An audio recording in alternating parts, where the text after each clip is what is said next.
You know what happened after you left last time we filmed an interview? What happened? The fucking brawl of the century out there in the alley.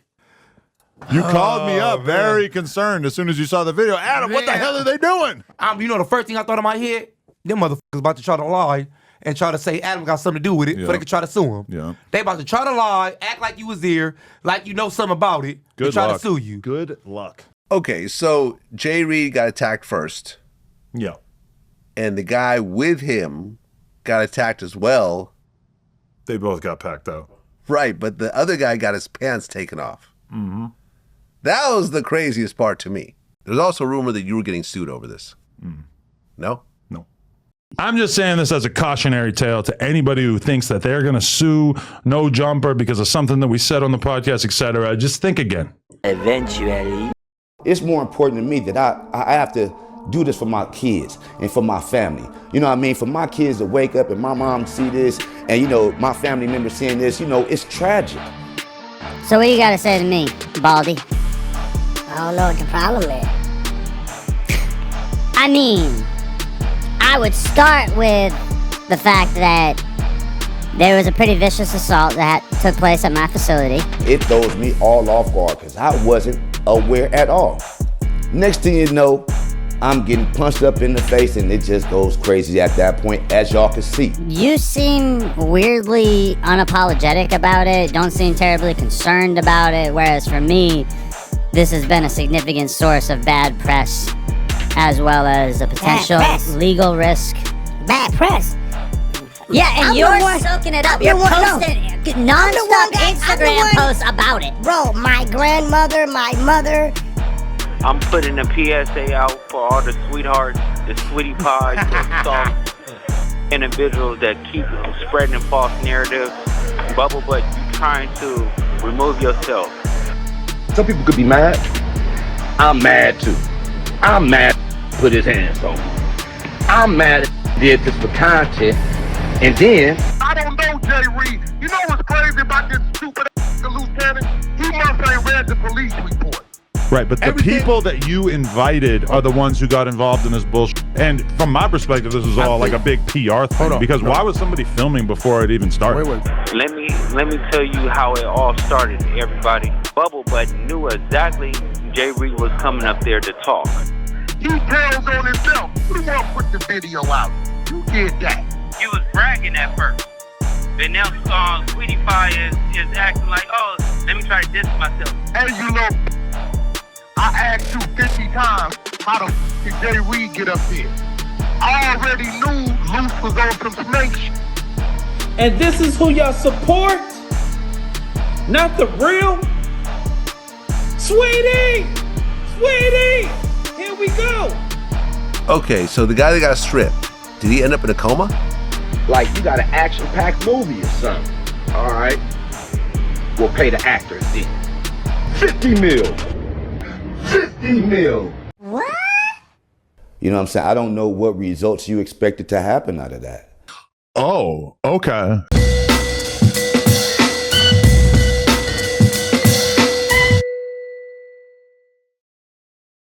After years of slowly turning his hip-hop establishment into a gangster's paradise, Massa 16 found out the price he'd have to pay running a Mandingo fight club. He really thought he could operate his no-jumper plantation with a bunch of undomesticated, uncivilized, uncontrollable, feral street savages, and that it wouldn't come back to bite him in the ass? Well, now it looks like he's quite in a bind, because like he said, there was a pretty vicious assault that took place at my facility. That's right, at his facility. Now, I'm no lawyer, but doing a quick Google search, I found some interesting information. And if this is correct, Adam is screwed. One line stuck out in particular. Did Adam22 fail to take reasonable steps to prevent the assault? Well, gee, how many crazy incidents have popped off at the No Jumper compound so far? What'd you say, Kevin? Bro, my dick, bro. That's a. Hey, stop playing before I smack bro, shit out you. Do it. Because I'll tee this King. Hey, Do it. Come on. Do it. Come on. I'm not seeing it. T up. Do it. Do it. T. Hey, You ain't gonna beat up on Cub. I'm fight crap. You gonna save? You gonna save him? I'm gonna That's my squat with best you, friend. fight Cub. That's my bestie. He gonna save you? That's my bestie. Who you calling a bitch though? I'm calling you a bitch. You are a guys. Guys, come on. Yeah, what the hell is going on over there, man? We already know too many incidents have gone down at this point. So you think Adam would have learned his lesson by now? And you'd think he'd hire legit security to keep the savages in check. But he knows his platform can't survive without the drama.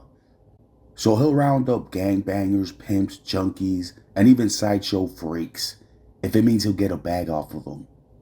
So who knows why he was interrogating his top flight field Negro who was scraping and scrambling to provide answers for his Massa. So you're saying that these two dudes pulled up knowing that there was probably going to be 10 plus gang members. They pulled up too deep, older gentlemen. Yeah, I don't know. No guns. Looking harmless as hell. What is that? They were pulling up trying to do some crazy shit. They would have pulled up way differently than they actually pulled up. Here's the thing, Adam. They were not a threat. They were not a threat. Facts. You had two geriatric senior citizens get their asses beat on the middle of an alleyway. One got the literal pants beat off his ass. Who knows if peanut butter was applied? But anyways, this dude, Adam22, only brought this upon himself. He's saying these guys weren't a threat, but he forgets. Little Kelpie, the Timu pimp, wasn't a threat either. And what happened to him? Well, I don't see the point in scolding his field Negro about two senior citizens not being a threat, when Massa himself knows what he signed up for. When you're running a circus fueled by rage and fades, it should have come off as a surprise when a lawsuit eventually comes knocking at the door. I didn't ask for this, man.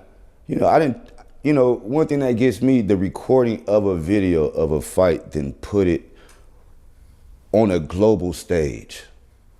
I don't know where people do that. A lot of people seeing that video, I couldn't believe it for one. I said, oh no, what is this? Exactly. What in the hell is this? I was thinking the same thing. I thought gangsters were supposed to move in silence. That's what I heard. But we got these guys over here televising criminal activity for the whole world to see. Why was somebody already filming? You gotta ask them. You think I wasn't my people? Massa 16, looking all irritated and displeased, rolled his eyes over to his overseer in disgust. Wondering, is this guy really using my I don't know what the hell's going on over here tactics? You made me aware it was somebody back there. Exactly, because I saw them outside and I felt it. I was like, oh, what am I going to do? I'm going to call Wack, let him know there's a couple guys outside. Now watch this. I don't know that we got some people gonna pop up here. Right. Luce was saying that these guys were from another hood and that they were banging their hood and that's why they ended up beating the shit out of them. And I'm asking him, like, what the who are these guys? Why is this happening? I don't understand. I end up getting on the phone with Wack. He's trying to explain it to me, giving me the runaround, all kinds of shit. And I'm obviously not happy about this level of bloodshed taking place outside of my business. Now, why would Adam expect this 5'4", 5'5", over-the-hill employee to prevent a squabble from popping off at his spot? Even if he's talking a bunch of shit about me, who the cares? Why is that a reason for Luce to sucker punch him and beat the dog out of him? Where it went to was on gangster, on neighborhood. As Adam's employee was trying to politic his way out of this mess, his master was likely thinking one thing. But you're security guard, buddy. That's why I asked your ass for them 2 flashlights. Adam didn't want to hear about neighborhood this or my bad need that. He expected top flight security that would put up their lives defending his property if need be. But what he got was a conniving 2-time and 3-fingered recipient that could jeopardize everything he's built. I don't know this nigga like that. I ain't going over there with no motherfucker nigga from the other side waving no motherfucking pistol trying to play. You get what I'm saying? I'm not doing that because the minute I approach that, it puts my people in another situation, right? I've seen you break up or like ease so many different beefs and but watch conflicts. this. I don't And I'm know glad why he's here. this is like the one squabble that you didn't want to get in between. Watch this. Adam asking all these stupid ass questions and acting oblivious, talking about what's going on here, Toby. At this point, there have been too many incidents to count for this guy Adam to be questioning a guy who's known for instigating shit. Hey, your boy Blakey, he a Hydra informant. I got the paperwork. Man, I ain't doing this with you today, What man. you mean you ain't? Because it's some Hold on, bullshit, bro. Hold on, bro. This is old Hold news. on, Everybody bro. already knows Alias, this. In the Winter Soldier, James Buchanan Bone. The paperwork doesn't show where his 27 mind was confirmed scrambled like kills. egg Hold on, bro. for 70 years. Hold on, bro. It doesn't matter what excuse Kunta has, because at the end of the day, it all falls back on Massa. He knows what he was signing up for when he sought out volatile, explosive individuals. So there was no point in interrogating anybody. What should have been done is hiring legit security. Seeing as how much he was helping the feds crack cases, you'd think he'd have a police station at his location. Adam should have known how this would end when he was hiring gangbangers as security detail. He's been pouring gasoline all over his compound. All that was needed was a match. And look what happened. We got the hood Game of Thrones with their own version of Littlefinger. You don't need to just be talking about, oh, I didn't do this and I didn't do that and I didn't say that. You was bragging at first. But now Sweetie Pie is acting like, oh, let me try to distance myself. Well, this is what I heard, too. This is what I heard. Let's get down to the business, man. Let's go. I heard that, I don't know if it's you, the Mozzie guy, or the Travis Ford guy that you spoke on. Right. It was issues that they had with those guys. Correct. I was under the impression that one of those guys was supposed to show up instead of you. Right. But instead, you showed up. And word is, they had an issue with those guys over disrespecting those guys. Correct. So since they couldn't get them, they felt like whoever was close to them was going to get whatever the other person had coming. Yeah, that's interesting that you said that, right? Because I don't have no knowledge of that. Come to find out that the guy y'all felt sorry for, he was crying and all this other stuff. It was a lie! A lie! And y'all acting like I was in the wrong because I was supposed to do what I was supposed to do. That's interesting. What did he mean by J. Reed lied? And what exactly was he supposed to do? It turns out there was a three-way conversation between Wack, Luce Cannon, and J. Reed the victim. Now again, Wack whole thing is that he don't know who Jay Reed is. He never dealt with him, right? Well, this audio says different. And I'm going to be honest, man, it don't look good for Wack. It don't look good for Luce, nor does it look good for Jay Reed. Wack, you telling him what we doing? This is just that. This is just that. I ain't never did this. You talk me into it. I don't want to with shit that's unstable. Then you gonna send me a picture of an old in a motherfucking hospital bed on the street. You ain't gonna talk about none of that. That got to do with me, bro. What the that nigga laying in the hospital bed? You done signed the contract Sunday, like you said, nigga. I wouldn't be calling you today to know you're not in the hospital bed. Hey, so wait, the whole time it was him holding up on the contract? I'm dead on me.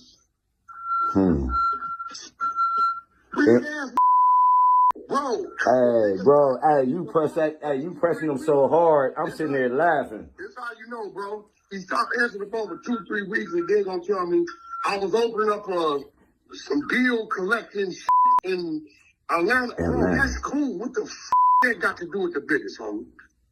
I don't know nothing about, you know what I'm saying? He ain't knowing.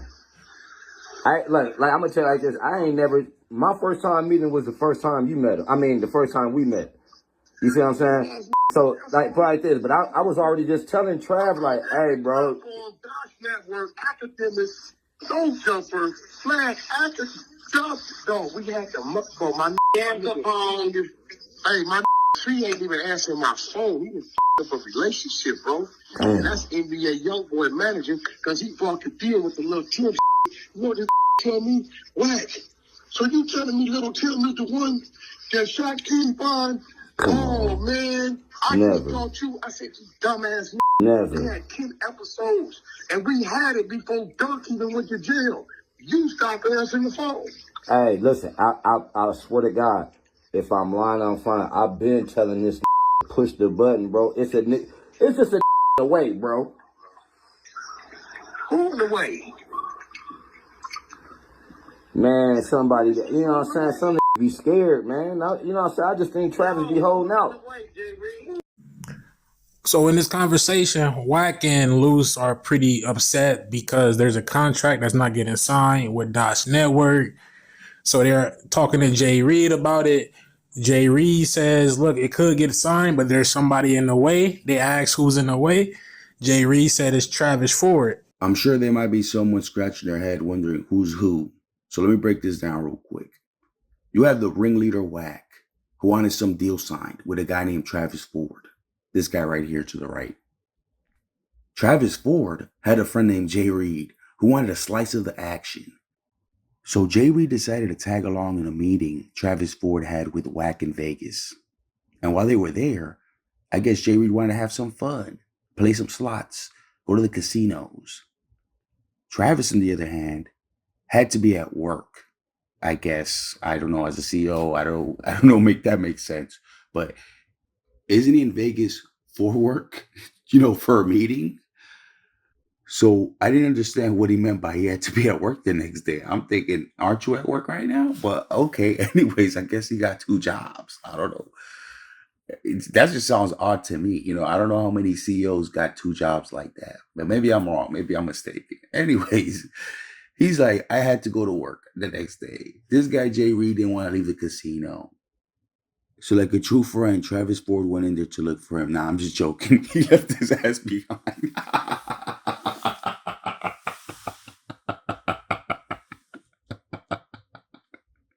He left his ass behind.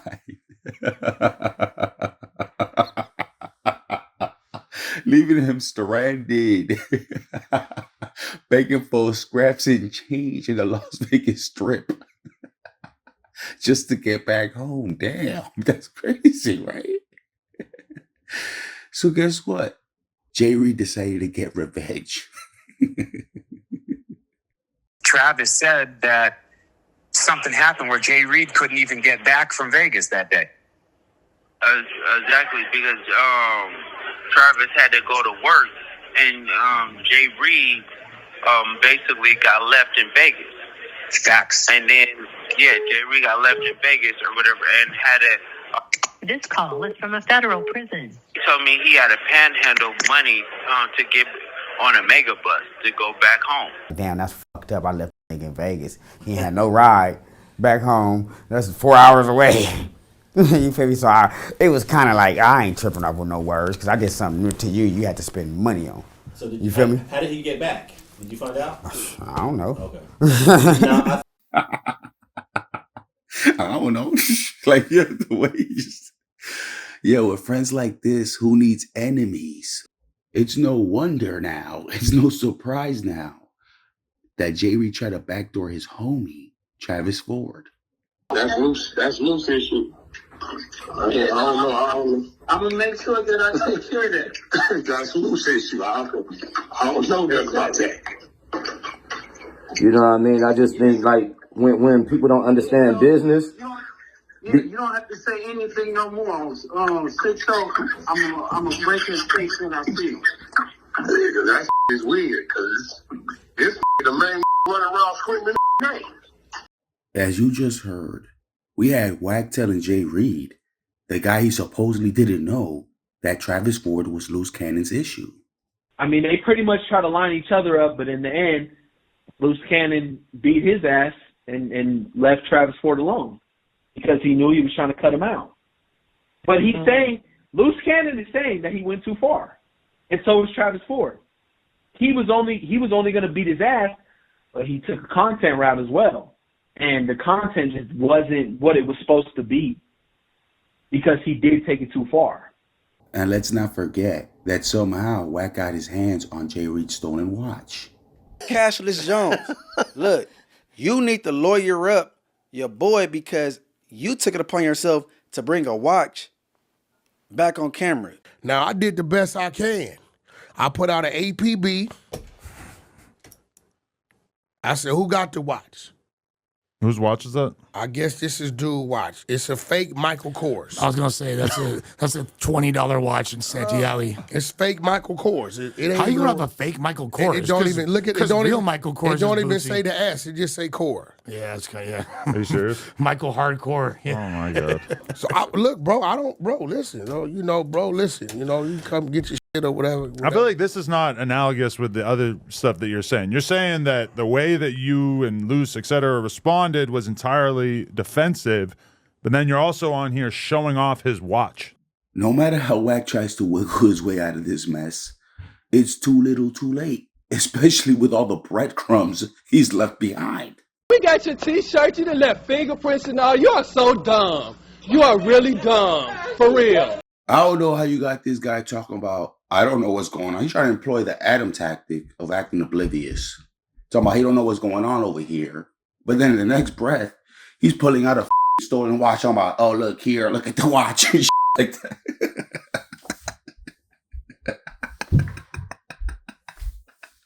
I don't know the dude. I found it out that night.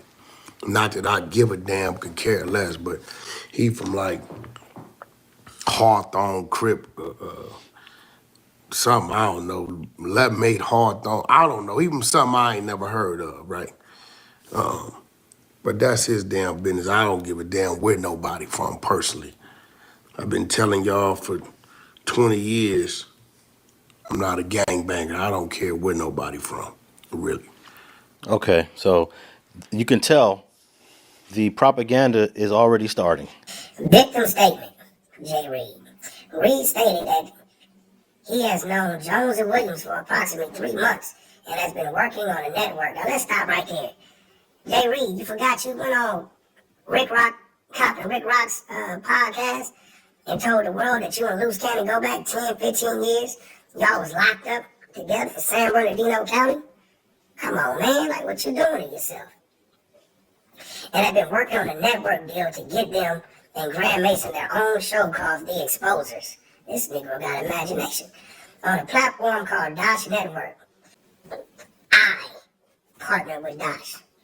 I don't know nothing about you. Luce Cannon ain't even a partner with Dash. You say you came down there December 26th for a meeting. My contracts with Dash was signed at the top of November, almost a month prior to. I don't know who called you down there, how you got there, how you got the address to get there. But I guess we'll get to that. Read around. Okay, so he's continuing the deflection. In the first clip that we played, he said he don't have no meetings up there at No Jumper, but he did have a meeting scheduled with the guy named Mozzie from Dash. Hey, look, this how I know he cashless and he broke, right? Okay, this how I know he broke, because you dealing with people like Travis Ford.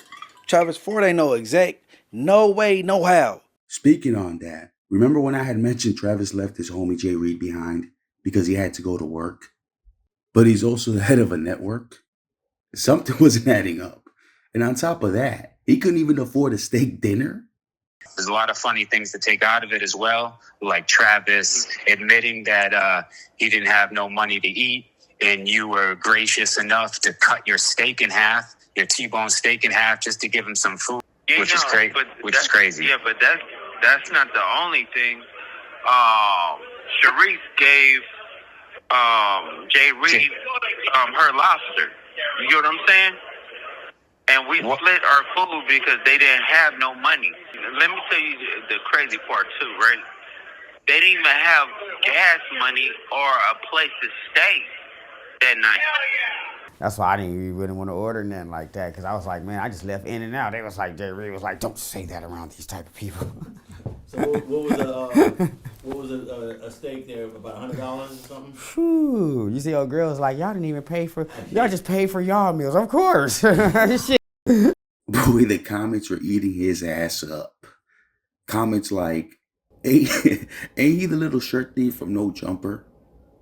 President of a TV network, yet he can't afford a steak? This dude funny. Looking like a dope head. And speaking of which, I knew he looked familiar from somewhere, and then it hit me. This guy looks like the real life version of Smokey the Crackhead. You do not belong in here, you damn kid. Go smoke your please. For your information, I'm trying to quit. See? I'm wearing a patch. And I'm Dash Network's president.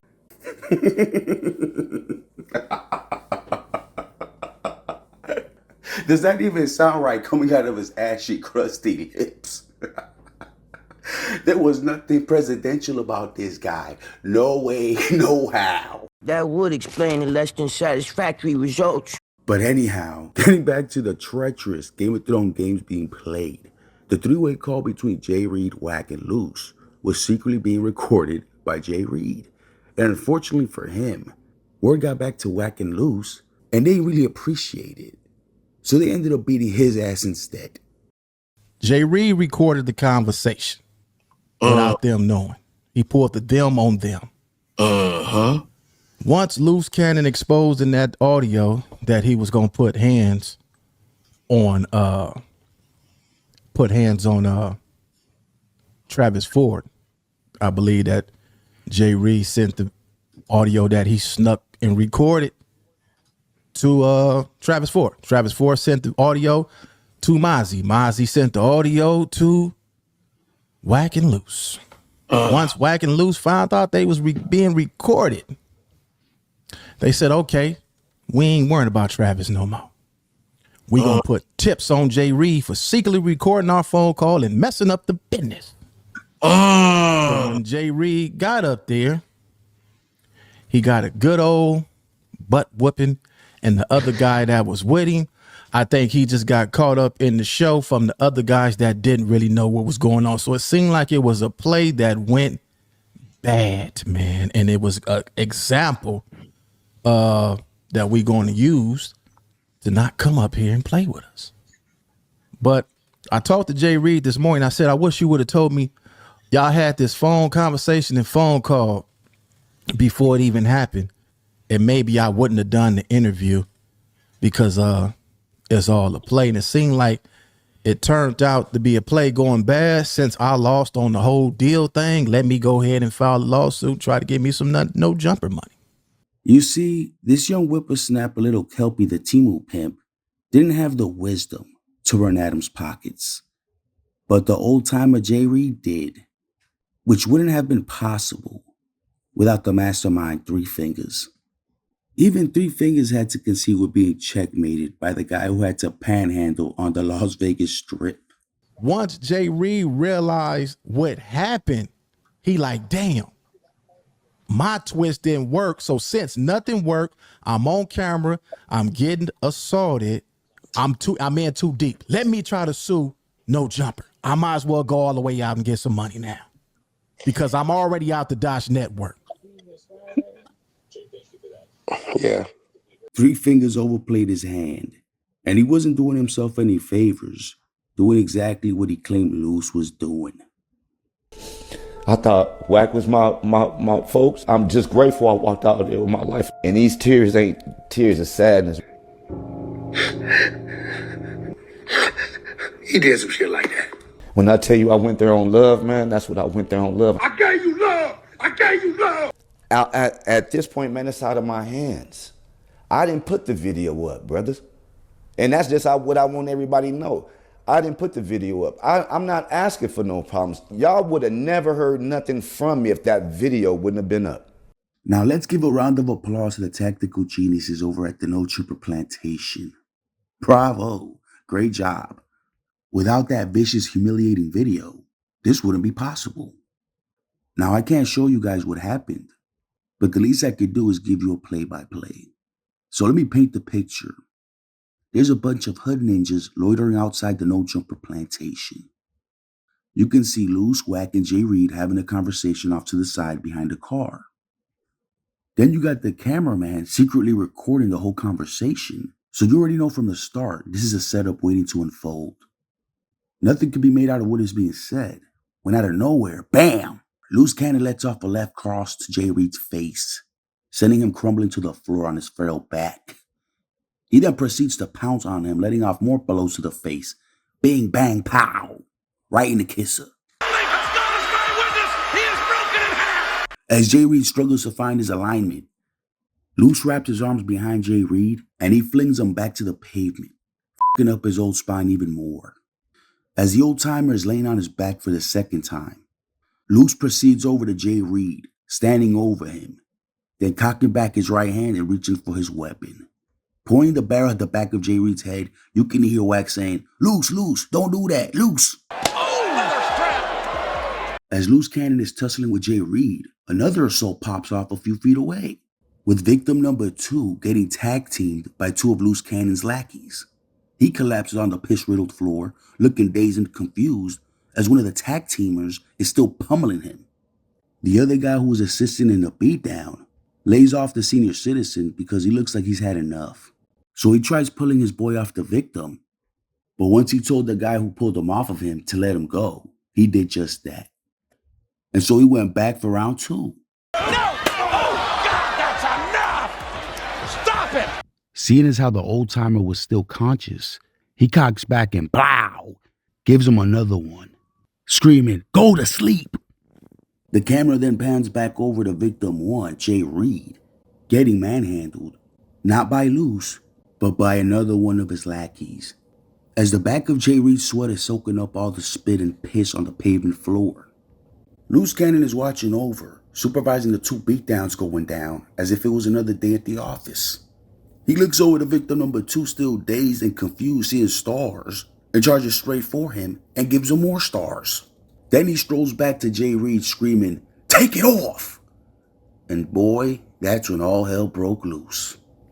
You could tell one of Luce Cannon's lackeys couldn't wait to hear those words come out of Luce's lips. "Take it off!" As soon as he heard that, it was like a shark smelling blood in the water. He was more energized, had more pep in his step, and as he strolled over to victim 2, still laying on the floor barely conscious, he wraps both hands around the victim's waistband, and with one yank, stripped the victim butt-ass naked, leaving his pants and underwear by his ankles. And as far as the first victim, Jay Reed, he didn't even know where he was at, hanging on for dear life as he was bumbling and stumbling across the alleyway, trying to escape Luce Cannon and crew.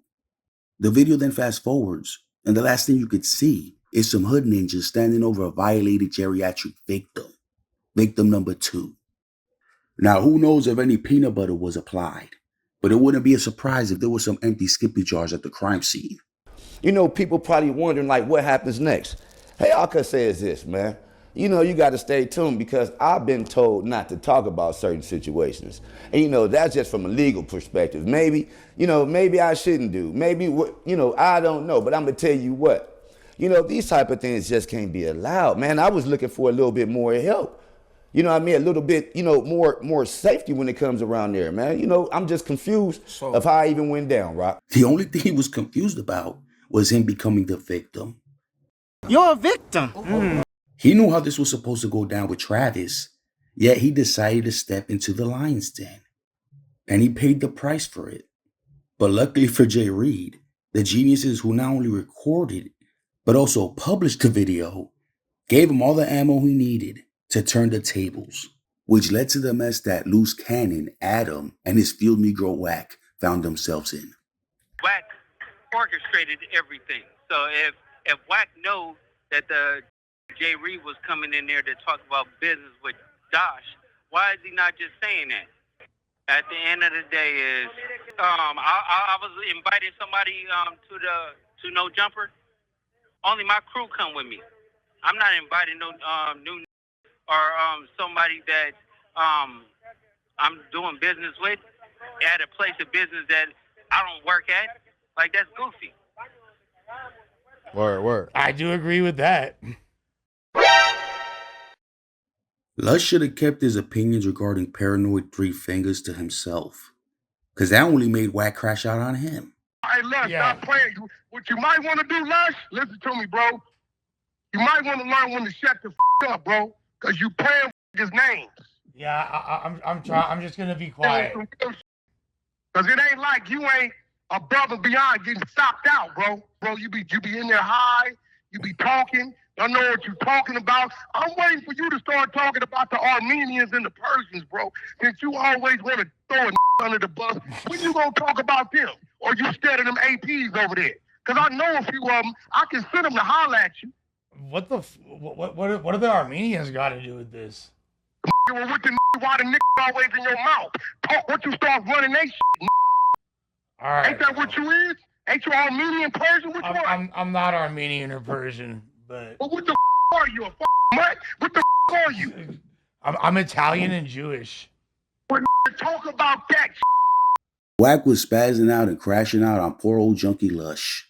Because deep down, Wack knows he's caught between a rock and a hard place. Because he knows the feds are coming. He knows the feds are coming, but he'll keep yapping and pointing his three fingers at Luce Cannon, dodging accountability, and just giving the feds just what they want. You know, at the end of the day, I hope he understands that everything around him is working against him because the people that they have turned on him are the people that can hurt him the most or help him the most. Sugar Plum, sweetie. Y'all on the internet because somebody did something to y'all and put it on there. I put people on the internet. That's the difference. Diddy wasn't threatening nobody. He wasn't none of that. This dude. Sweetie! Sweetie! He's the boogeyman. He's the sugar bear. Talking greasy and crazy. And. There's a reason why they call me the boogeyman. I'm just a real tough dude. But the fact that you're so loud with it. Yeah, it's all being recorded. And the feds already let you know that they're listening to everything. Of course. And I don't get it. I don't get it either. I don't get how Wack is wagging his three fingers when he was recorded orchestrating an ambush on his so-called business partner, Travis Ford. Why did he get on the camera even like producing this like to the world? It just shows that his lack of understanding the law. Like if I'm him, I'm looking at this page as saying I might get charged. Let me call my lawyer, Alex Kessel, the one you be bragging about. Have you talked to Alex Kessel yet? Because he didn't advise him to get on here and say this. Yeah, this is dumb. I know who Alex Kessel is very well. He is a very seasoned attorney. He is very effective, and he has defended different gang cases over the years successfully. Alex Kessel would have told your ass to stay off of YouTube. Don't even talk about this report. Now, my meeting was with Adam, Mozzie, Travis Ford. That's it. And this is who y'all support? Not the real? Sweetie! Sweetie! Here we go. Hey, Luke, me and you both know. Me and you both know, bro, that you are working. You cooperate, bro. We both know that, nigga. We both know let's cooperate, bro. Who, me? Whether, yeah, you. I'm cooperating when you're gonna stand on that because when I see you, it's gonna be a crash out moment. You ain't gonna do nothing. Yeah, you know right on soft. the freeway. I'm gonna beat your ass. You already know I'm gonna beat your ass. Yeah, you hoe ass nigga. You a buster. You a buster. Yeah, you been claiming power. Claiming power. Ass. Call me. Hoe ass nigga. You a sucker.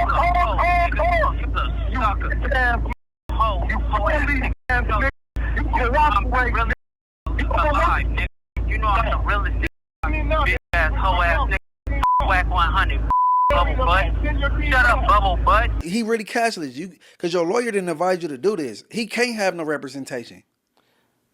No, he doesn't. And there's a big chance that you're going to get charged in this indictment under some sort of conspiracy case, especially if your boy, Termaine Ashley Williams, decides to cooperate. And there's a big chance that they go to him and say, look, do you want to do 20 years for the Hobbs Act? Because The feds are known to giving people 20 years for the Hobbs Act. It's at their discretion. I don't see. I don't get it. Yeah, that sums it up pretty much. There's nothing more to be said about this ridiculous situation.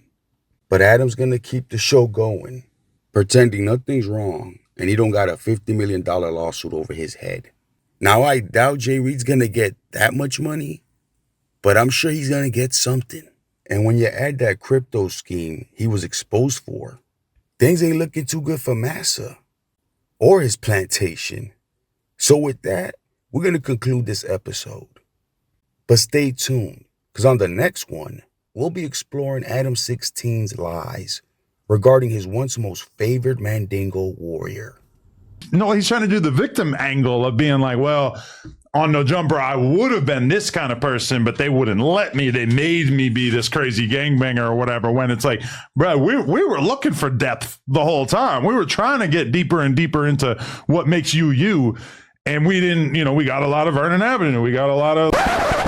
I tried to get him to talk about all kinds of beef drama, and he wouldn't talk about it. Now... I have a lot of respect for the fact that I've given you like multiple opportunities to diss people that are your hood enemies or whatever, and you're basically like not taking the bait. We'll get more into that and how Massa 16 just loves exploiting the bottom of the barrel. Down goes Frazier! Down goes Frazier! It's the only place you can get this kind of content. Make sure you subscribe for more like this in the very near future. Like, comment, and subscribe. That's a cold wigger.